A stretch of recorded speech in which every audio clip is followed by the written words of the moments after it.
the early Jurassic.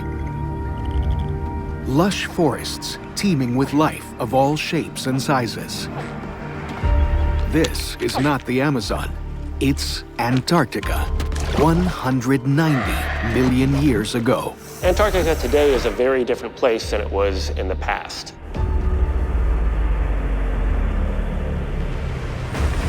A team of scientists have traveled to the 100-mile-long Shackleton Glacier to uncover this lost prehistoric world. If we want to really understand what's happening on a global level in Earth history, we have to go all over the place. We have to go to places like Antarctica. Ancient fossils buried in the rock reveal creatures that went through hell on Earth in order to survive.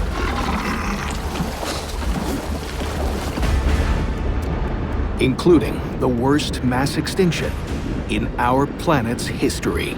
It's a survivor lineage, one of the few lineages of terrestrial animals that survived the Permian mass extinction event. Listrosaurus was able to make it through the worst that the Earth could throw at it. From the ashes of this great dying, an Earth 2.0 emerges, with a new dominant force slowly coming to the fore. Dinosaurs. But as the continents split, how did they survive the polar conditions? And how did Antarctica transform into the frozen continent we see today?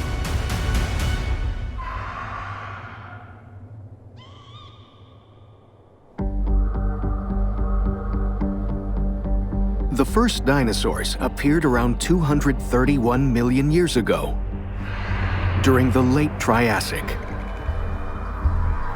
But their dominance was during the Jurassic period, 50 million years later.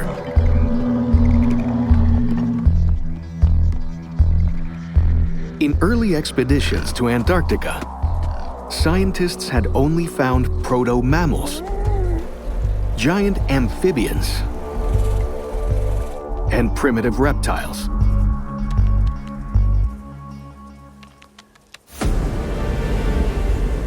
In 1986, scientists unknowingly discovered the first dinosaur on an Antarctic island. It would later turn out to be a relative of the club-tailed Ankylosaurus. But the first in-the-field discovery actually happened 4 years later. Antarctic authority Bill Hammer knew immediately it was something special. We go around this corner, and there's a femur that's about 1 meter long, huge femur, and I'm just looking at it. And David goes, well, what is it? I said, well, I'll tell you one thing, there's gotta be a dinosaur. There's nothing from the Mesozoic that big except for dinosaurs. A theropod. A two-legged carnivore. One of the largest land carnivores of its day. They christened it Cryolophosaurus, meaning frozen crested lizard. You find a dinosaur, and you have to get an unlisted phone number. And the New York Times is calling, NPR, you know, everybody's calling you. It takes dinosaurs to excite people like that, I guess. It wasn't just the fact that it was a dinosaur. It bore a superficial similarity to the T-rex. However, it wasn't related to this iconic carnivore that wouldn't walk the Earth for another 124 million years. It has a very strange feature on its head, a bony plate shaped like a crest that gave it its name. Some dinosaurs had plates for defense. This crest seemed to have no particular function. The Cryolophosaurus was first discovered near the Beardmore Glacier, about 100 miles away from the Shackleton expedition site. It took many attempts to extract it from frozen rocks.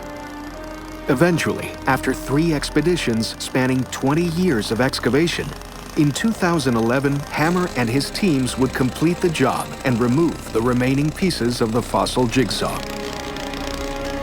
Both the current co-expedition leaders, Dr. Nate Smith and Dr. Pete Makovicki, were part of that historic dig. This is Nate Smith from the Field Museum, and back in the Cryolophosaurus quarry, you can see our block is starting to get much more well-defined.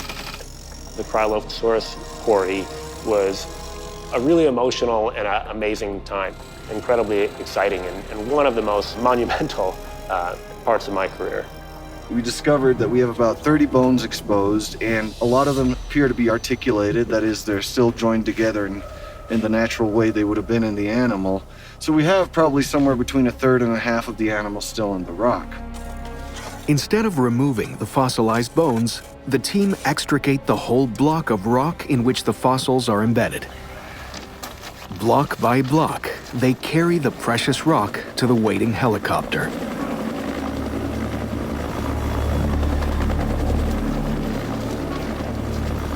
We finally finished the quarry. This quarry was started in 1990-91, so 20 years later, we finally got the last bones out of it.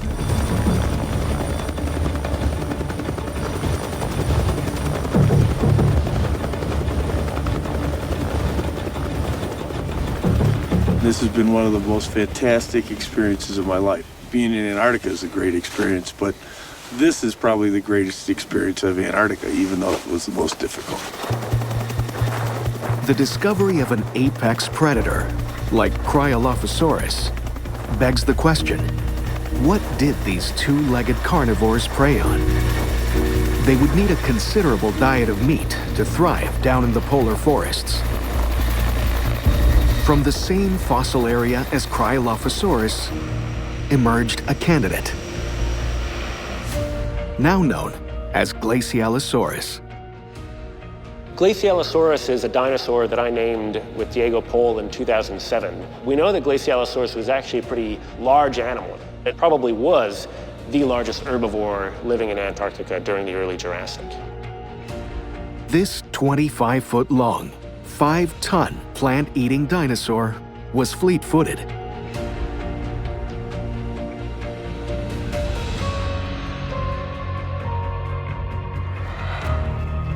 As these early Jurassic dinosaurs stormed onto the scene, the ground beneath their feet was also on the move. Earth's supercontinent, Pangaea, split apart to form smaller landmasses, Laurasia and Gondwana. And the ocean that divided the two was the driving force behind this new climate, the Mesozoic Age. If we kind of roll the time ticker back all the way to the Mesozoic, the age of dinosaurs, Antarctica was still connected to the rest of the southern continents and Gondwana. It was completely ice-free, right? So it was a much warmer climate that these animals and plants could thrive in.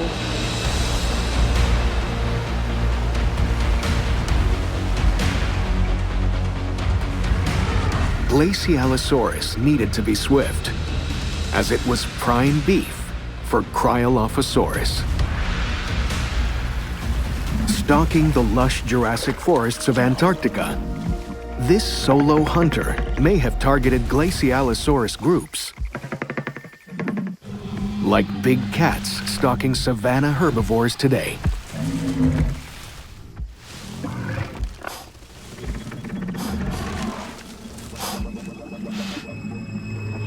For these great carnivores, one long-necked plant eater might feed him and others for days.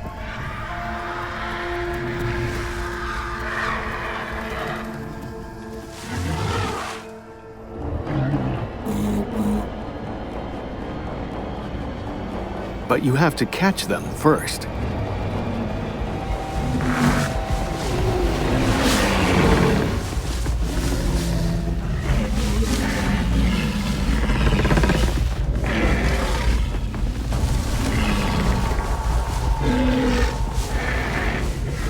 This 25-foot-long theropod may have run at up to 25 miles per hour.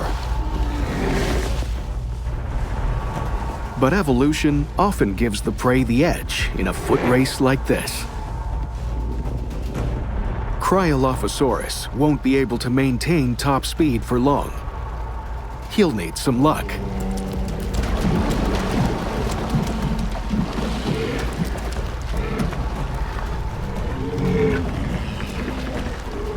A herd of Glacialisaurus with their backs to the wall makes him think again.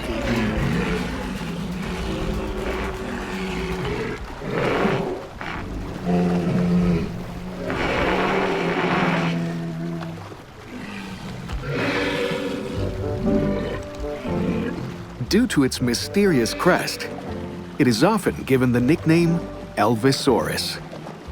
But what was it for? Perhaps to attract a mate.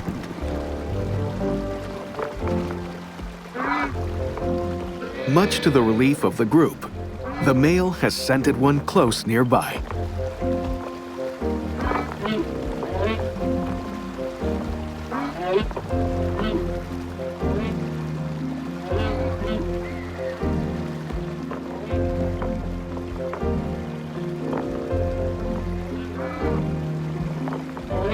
Cryolophosaurus may even have had bright colors on their heads to attract mates, like cassowaries do today. My colleague Pete Makovicky actually did a lot of work researching modern birds and their crests and their colorations, and one of the interesting things that he found was that it's often not the crest itself that gets that elaborate coloration, but the skin around the eye, the wattle and the neck, and parts of the face that gets color. To this day, the Cryolophosaurus has not been found anywhere else on Earth. It probably dominated the early Jurassic period in Antarctica. And as the period wore on, dinosaurs grew larger and larger all over the world, thanks to an explosion of plant life that came with the new global warming. The behemoths of the Jurassic world, the sauropods. There were many different species of these giant herbivores. But even amongst this gargantuan group, there was one species that stood out from everyone. The kind of zenith of that sauropodomorph dinosaur group are the titanosaurs, which are aptly named because they're some of the largest land animals that ever lived. The titanosaurs were colossal. 121 feet long, weighing up to 70 tons, or a dozen elephants. The adults had no natural predators. Only a natural disaster could stop them. Titanosaurs are a biological mystery. They're not like anything else that's ever lived on Earth before or since. These colossal vegetarian beasts dominated the Jurassic and later Cretaceous periods all over the world, except for Antarctica. Or so scientists thought. In 2011, a fossil was unearthed on Antarctica's James Ross Island, revealing these giants of the dinosaur world did indeed visit Earth's southernmost landmass. But how could something longer than a blue whale survive on land? You would think that those huge body sizes that they obtained would be almost impossible to have on land. You know, they're not like whales floating around in the water, kind of in the absence of gravity. Instead, they're walking on land just like we do.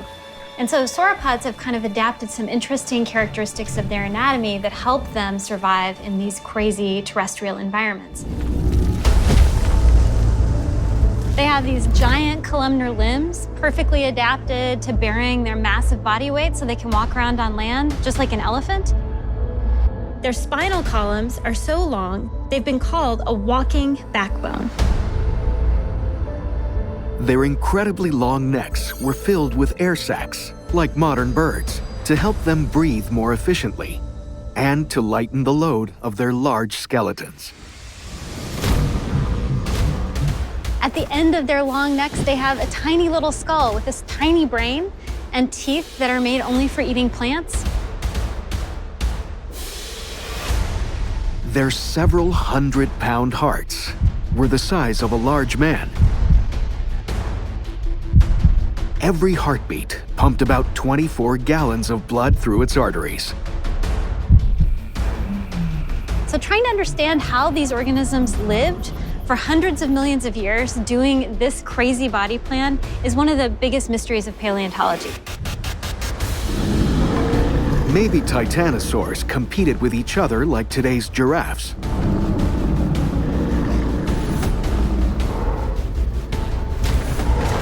It could have been a brutal competition to see who was the dominant or alpha male.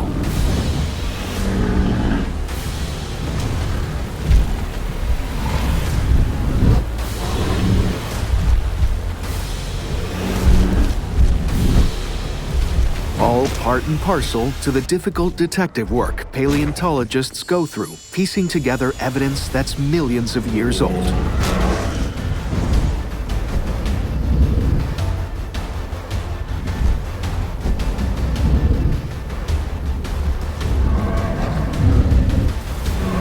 So these giants thrived all over the world, in the lush tropical forests of the Cretaceous.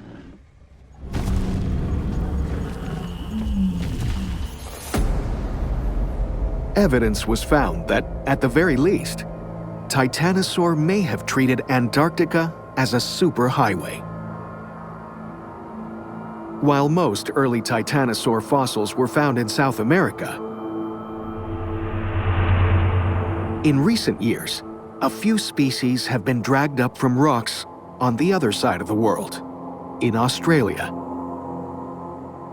Fossils similar to their older South American counterparts. When we look at some of these dinosaurs, like titanosaurs, from, say, Argentina, Antarctica, and Australia, we can see that they were somehow related to one another. It shows that they had a common ancestry from when all of those continents were together in Gondwana. Their discovery in Australia means that the giant mega dinosaurs had to pound through the polar forests. With ancient Antarctica serving as a land bridge that allowed titanosaurs to get to Australia from South America, where they were abundant. It makes sense, as the southern continents were still connected during this time, that titanosaurs would have at least been able to travel through Antarctica between these different regions.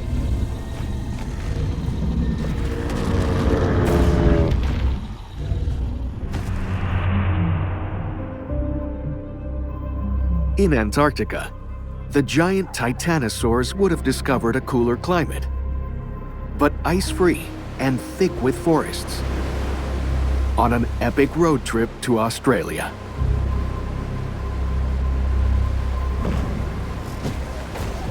No predator could stop these colossal forces of nature.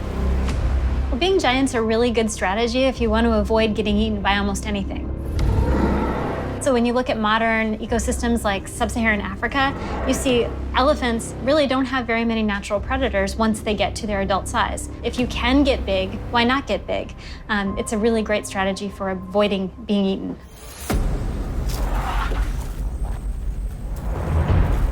Today's titans, like elephants, could never grow so large because they carry their young to term in a womb.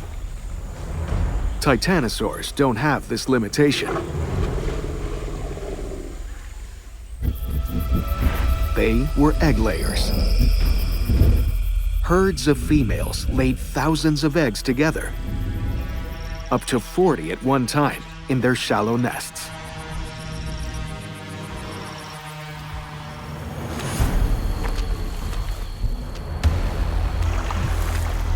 But their young were not so invincible. They were extremely vulnerable to predators. Where we're probably going to see the highest levels of mortality in animals like titanosaurs is with the hatchlings and the young babies. That's when they're going to be the most vulnerable to predators. Left to fend for themselves by the adults, these kids needed their own evolutionary lifeline. When you think about how hard it would be to live life at tiny sizes for a very long time back in the Jurassic or Cretaceous when all of these dinosaurs were running around, it makes a lot of sense that one of their strategies was rapid growth rates. The faster you can get big, the more likely you are to survive. But trying to calculate how fast these dinosaurs grew from adult specimens is difficult, if not impossible. Until Dr. Rogers stumbled upon some unclassified fossils in 2012.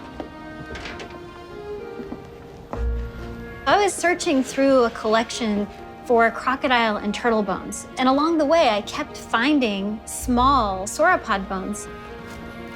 And at the end of the day, I realized I had quite a lot of a skeleton, all bones from a single tiny individual sauropod that happened to be the smallest sauropod that we know of outside of an egg. I knew immediately that it was pretty important that we hadn't had any tiny young animal fossils. And so to find those tiny bones, I had an insight about what these little tiny animals looked like. You know, just moving around in a museum collection, opening drawers, there's always something new to be discovered. And I would argue that some of the most important discoveries in paleontology happen because someone takes a different look at something that someone else collected 20 years ago, 100 years ago. These tiny bones were evidence that titanosaurs had precocial young, meaning their infants are more like tiny adults from hatching. We think that these baby sauropods were, once they hatched, pretty much ready to run around on their own. Just how long did it take them to become giants? By magnifying paper-thin cross-sections of her accidental discovery, Dr. Rogers can see the structure of the bones and blood supply and determine how fast they grew. When you take a look at a thin section of a dinosaur bone like this, you see lots of little circles all over the bone. And those little circles are places where blood vessels used to run in and out of this bone when the animal was alive. The more blood vessels an animal has and the more directions that they go, the faster an animal is growing. Its cells tell us it's growing very, very quickly, and all of the blood vessels all over the bone tell us it's growing quickly as well. The mortality rate was high for young titanosaurs, but this fast growth rate gave them a fighting chance. By comparison, a human baby doubles in size by 5 months. Titanosaurs double in size after 5 days. By their first birthday, they would shoot from 50 to 3,500 pounds. This is the femur of a 3-month-old titanosaur, and next to it is the femur of a 20-year-old titanosaur. Taking a look at the difference in the sizes of these animals really reveals something about how fast this tiny animal would have had to grow to get that big in just 20 years. Antarctica's connection to other land masses during this time made it a highway for migration of animals as big as titanosaurs. But Antarctica was different. Although it was a temperate climate and its polar summers were endless, it quickly transformed into a long, dark polar winter. One of the enduring mysteries of Antarctic paleontology is what these ecosystems and communities were like. These animals are going to experience several months of perpetual sunlight during the summer and several months of prolonged darkness in the winter. We know that plant life went dormant in this period, and higher carbon dioxide levels helped prehistoric plants and forests to survive the long months with no sun. They would have shut down with their photosynthesis during the winters, but somehow they survived and they grew in those environments.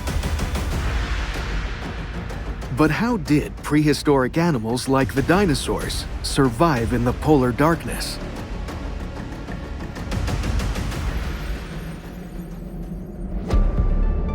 Not only does the sun never pierce the Antarctic gloom for 4 months, the temperature drops to 0 or below freezing.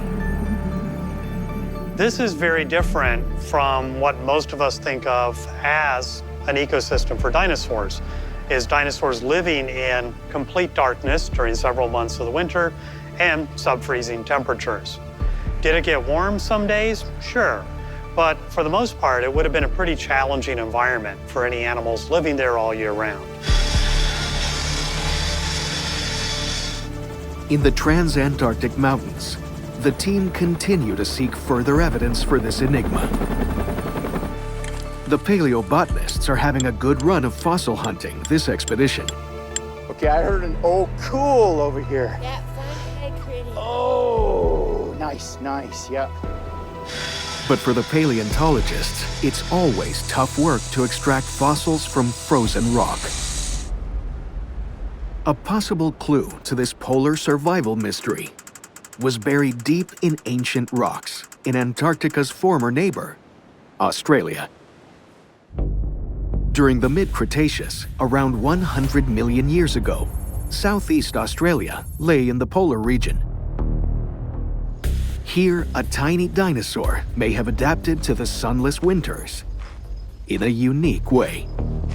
Glacialisaurus was a small dinosaur of which bits and pieces were discovered at a place called Dinosaur Cove. It was named after the daughter of Patricia Vickers-Rich and Tom Rich, Glacial. Glacialisaurus was a turkey-sized herbivorous dinosaur and was likely a permanent resident of the polar forests. Unlike larger dinosaurs, Glacialisaurus weren't big enough to walk thousands of miles to escape the polar winters, like many animals and birds do today to avoid modern winters. It was probably too small to migrate. That requires a lot of energy, a lot of food to be able to move thousands of kilometers. And when you have short legs, it's a lot tougher to do that. In the tiny Glacialisaurus fossil, scientists found a potential insight into how dinosaurs evolved to survive the dark polar months. The skull has large orbits, so those are the eye sockets where the eyes used to be. But toward the back of the skull, the sand filled in the area that would have been its optic lobe. And this looks like it's relatively large in that skull too. Both of these pieces of evidence then suggest that maybe this Glacialisaurus was good at seeing in the dark.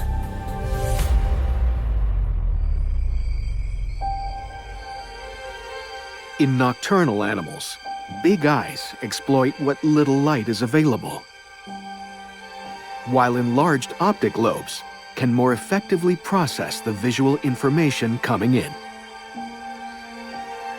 But the science is far from certain on this one specimen of Glacialisaurus. We know there's a lot of variation in animal proportions, including things like the eyes. And some of that variation is also ontogenetic, which is to say that we know that both in modern birds and dinosaurs, smaller animals tend to have proportionally larger eyes. Having good night vision would have been important to catch prey. But other strategies would still be needed to cope with living in 4 months of the cold, polar darkness.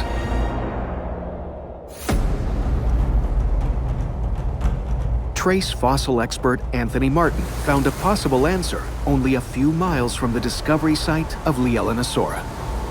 I am in Victoria, Australia, at Knowledge Creek, where I'm looking at some of the Cretaceous rocks that are in this area.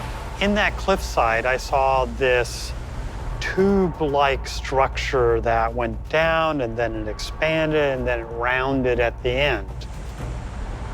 And I remember having this feeling inside of me with, wait, that looks familiar. A similar structure is above it, filled just with sand, and having also somewhat of a spiral shape. As we go over to the right, we can see that there is yet a third structure, which is similar but a little more collapsed. And that's when I wondered, is this possibly a dinosaur burrow? Modern animals can use burrows to take refuge from extreme heat, or in other cases, extreme cold. And the 3 burrow structures in Australia were just the right size for a little dinosaur hoping to hide out from a polar winter. So that made me wonder, okay, well, what kind of animals could have lived in these? And one of the possibilities would have been Glacialisaurus or some of the other small ornithischian dinosaurs that lived in that area then. Creatures could have used this adaptation across the ages in order to survive Antarctica. Even during the most brutal mass extinction in the Earth's history, 250 million years ago. But is there any further evidence in Antarctica? The answer may come from the hardy Lystrosaurus, a mammal-like reptile and survivor of the Great Dying Event that wiped out 90% of animals at the end of the Permian. Back on Shackleton Glacier, Chris Sidor and Megan Whitney are making great headway, preparing a fossil embedded in an unusual way in a small cliff. This was a Lystrosaurus that was in a totally vertical cliff face. This is a new territory because I've never done anything into a sheer cliff wall. Usually that's not where you find fossils. It just happened to be that this one was poking out of the side, and we needed to extract it from this vertical wall. And in order to do that, we needed to basically get around it. We wound up using the roto hammer and putting a bunch of holes in, managed to get a bunch of the rock around it, and we were chiseling and sawing and doing everything else. Oh yeah, I see the crack. Yep. There it is. Right where we wanted it to go. Well, that's good. We got the first piece out? First piece out, and this one goes right here. That was the easy piece, however. The next piece is going to be a little trickier, I think. Comparing a variety of Lystrosaurus fossils from polar regions like Antarctica with non-polar regions like South Africa, a startling possibility emerges. A cross-section of their small tusks show variation in their growth rings, the first evidence of how they or any animal might have survived polar winter. Chris Sidor and Meg Whitney have studied those growth lines very closely in both Antarctic fossils and some of the South African fossils. And what they've discovered is that in the Antarctic fossils, there are kind of periods where you see really closely spaced lines that are kind of correspond to stressful times in the environment when the animal might be slowing down some of its growth. And that's consistent with possibly seasonal torpor, where these animals are experiencing lower metabolic activity, possibly during the Antarctic winters. We find many Lystrosaurus after this mass extinction that killed 95% of all life living on Earth. We find it survived. I don't think that's a coincidence. Animals use torpor to this day. At the extreme end is hibernation, a reduction in metabolism, body temperature, and activity lasting weeks. If some form of torpor is evident in the tusks of the mammal ancestor Lystrosaurus, animals may have been using this adaptation to survive Antarctic conditions and even mass extinctions for hundreds of millions of years. Despite the polar nights, life found creative ways to survive, waiting for the good times to return in the long summer months. Over 180 million years after the Great Dying, the dinosaurs continued to dominate our planet. But then, 66 million years ago, a remnant of the solar system came hurtling into the Earth's atmosphere, something even the dinosaurs couldn't adapt to. An asteroid 10 miles wide strikes the Yucatan Peninsula in Mexico.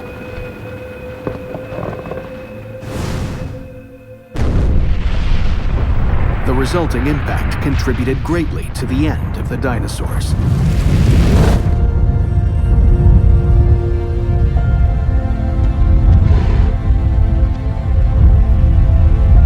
The evidence litters the geological record of our planet known as the Cretaceous Tertiary, or KT boundary. The enriched iridium layer is one of the key pieces of evidence supporting the asteroid impact, that it's found kind of at the same time in multiple areas across the globe. The dust from the asteroid impact blocked out the sun, leading to an almost total collapse of the ecosystem. 75% of life, including all animals larger than 55 pounds, died out. Even in the polar region of Antarctica. But what came in their place? The animals that survived the KT extinction are the ancestors of today's reptiles and amphibians, mammals and fish. And a strange type of bird would come to Antarctica: the penguin. With mystery surrounding its bizarre evolution since the first discovery. Inhabiting Antarctica's coastal edges and islands are many species of penguin. But only the emperor and the Adelie live permanently there, feeding in the ocean and nesting on land or sea ice. But where and how did they evolve? And what are their links to the end of the dinosaur era? Could the predecessors to the modern penguin hold clues about what happened in the immediate aftermath of the dinosaurs? The bird fossil record is notoriously spotty and scarce because most birds have very lightweight skeletons, delicate bones. Penguins are kind of different with thicker bones. We have a much better fossil record from penguins than we do for a lot of other groups of birds. The first fossil came to light in 1980. Although they didn't know it at the time, it was to become the oldest penguin fossil discovered. It lived 60 to 62 million years ago, not long after the death of the dinosaurs. This specimen, named Waimanu, meaning water bird in Maori, was like a hybrid of a seabird and a modern penguin, and probably resembled a modern-day New Zealand species of bird.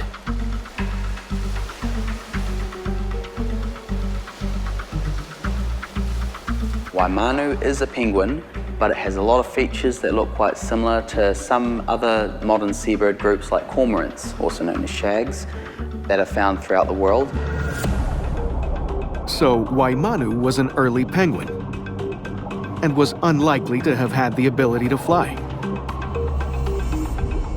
Penguins continued to evolve as flightless birds, using their smaller wings to power them through the water. When you first look at a penguin, it's easy to almost forget that it's a bird. But penguins are indeed a bird. They have a bill, they lay eggs, they have feathers. There's no mistaking when you look at every layer of their physiology and behavior that they are indeed birds. So the penguin's ancestor was probably like a modern-day ocean hunting bird. They're closely related to procelariforms, which is the tube-nosed birds, such as petrels, albatrosses, shearwaters. Eventually, you get one of those ancestors that adapts towards staying in the water longer and trying to catch its food by going deeper, swimming longer.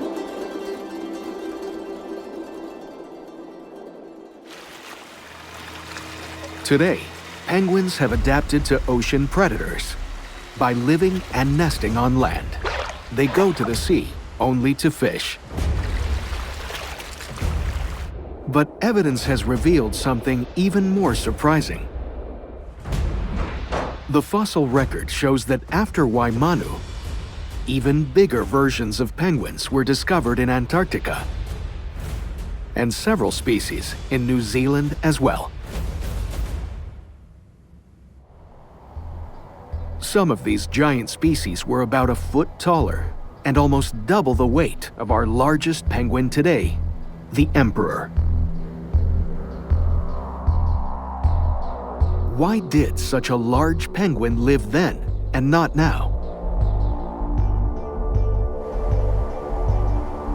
The asteroid that struck our Earth 66 million years ago not only killed land animals, it also wiped out most of the large marine predators, leaving an ecosystem niche open to the evolving penguin.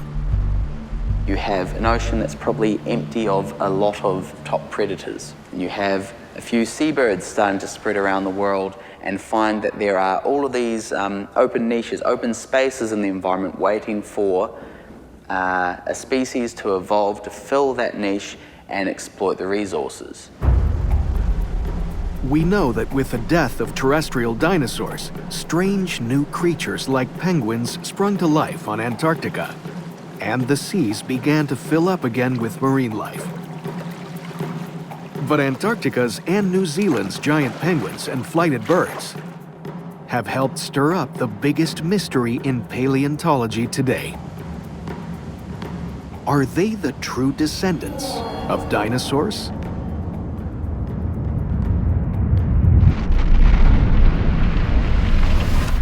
Did their lineage, so successful for 165 million years, stop with that catastrophe?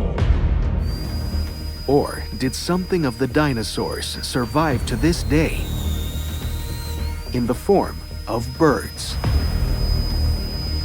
The early penguins suggest that their flighted relatives existed before the asteroid struck. We now know that some dinosaurs did have feathers, and they laid eggs like birds. Another clue came in a mysterious hybrid fossil named Archaeopteryx, discovered on the other side of the world.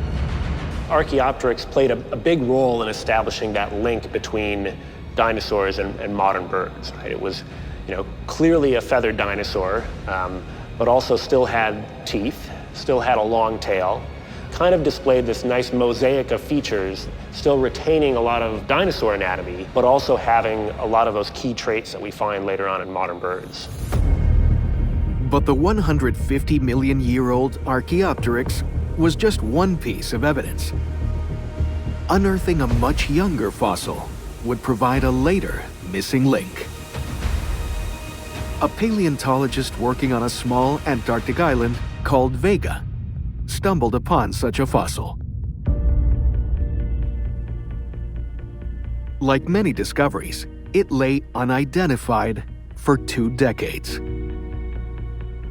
But a chance re-examination stunned the scientists. The fossilized skeleton dated to around the time of the asteroid impact. It showed striking traits in common with modern ducks and geese. They called it Vegavis. You could think of it as an early flighted duck. It's the ancestor, potentially, of ducks and geese. Most stunning of all, it had the oldest known example of an avian vocal organ, a squawk box similar to that of modern waterfowl. And it is an early ancestor that has a lot of the features that would then develop into and be recognizable in its later groups, such as the syrinx. So to have a bird fossil that is that old from the Cretaceous, that's kind of nested pretty well within the bird family tree, suggests that a lot of that deeper bird diversification must be at least as old as the late Cretaceous, if not older.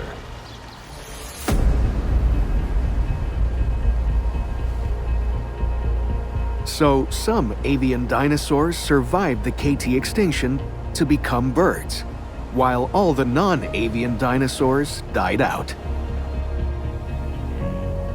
As creatures like the giant penguins took their place and modern mammals took root, Antarctica remained a forested ecosystem for the next 31 million years.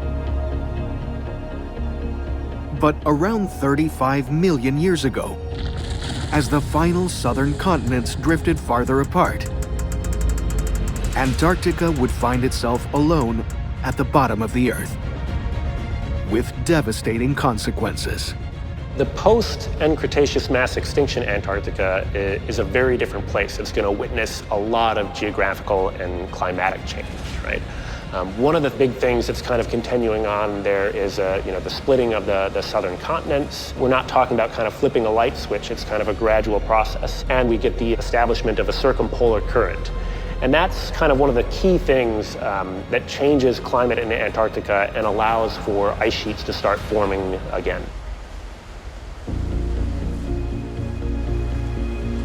Antarctica is surrounded by high sea levels and cool currents. On land, temperatures plunge. Soon, the winter snowfall fails to melt in spring, and then summer. As the ice sheets returned, land mammals died out in Antarctica. Over millions of years, layers of ice pile up. By 15 million years ago, the frozen continent had returned.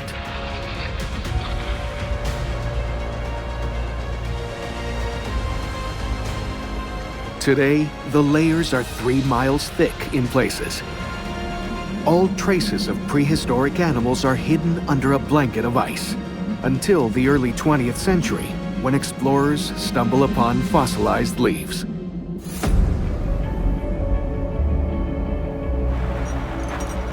A century later, and the latest expedition comes to an end. At Shackleton Base Camp, the scientists sort through their finds. I like this tail. It's so cute. Crates and crates of fossils embedded in rocks, waiting to be extracted back in the lab. A mammoth cause for celebration after 6 weeks living in one of the most isolated places on Earth. It will be a short hop back to McMurdo, and then the long flight back to New Zealand and beyond.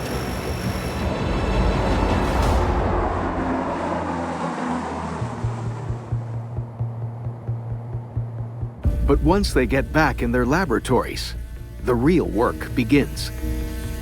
Here's Cryolophosaurus. Oh, these dorsals came out really nice. Unveiling the mysteries of Antarctica's lost dinosaur world.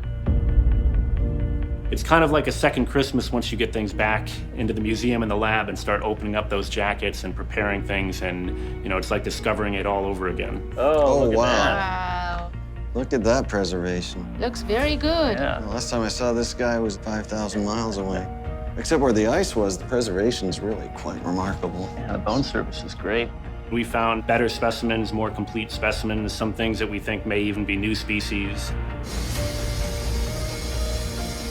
Antarctica is just a piece of the puzzle for us to understand the development of climate and how it affected the plants and animals through that time. There's still a lot to be discovered, and every place you visit has its own special story.